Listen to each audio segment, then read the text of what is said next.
இந்த வாழை மரத்துல இருந்து என்னெல்லாம் கிடைக்கும்? பனானா கிடைக்கும். அது மட்டும் இல்ல, வாழைப்பழம் கிடைக்கும், வாழைக்காய் கிடைக்கும், வாழைப்பூ கிடைக்கும்.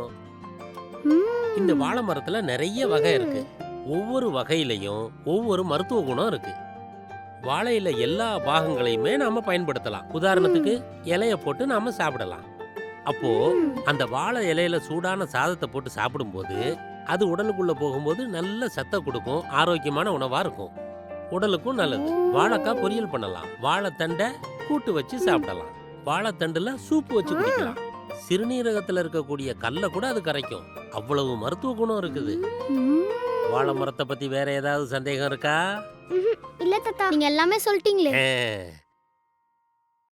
நான் கூட சாதா லீஃப் நினைச்சேன். ராக்கி பாய் ரேஞ்சுக்கு பில்டப் இருக்கு. ஆமாண்டா, நான் கூட வெறும் இலைன்னு நினைச்சேன். இதுல இவ்ளோ பெனிஃபிட்ஸா? சரி வாங்க தாத்தா, வேற ஏதாச்சும் போய் சுத்தி பார்க்கலாம். அடுத்த மரத்தை பார்க்க போவோம். வாங்க வாங்க.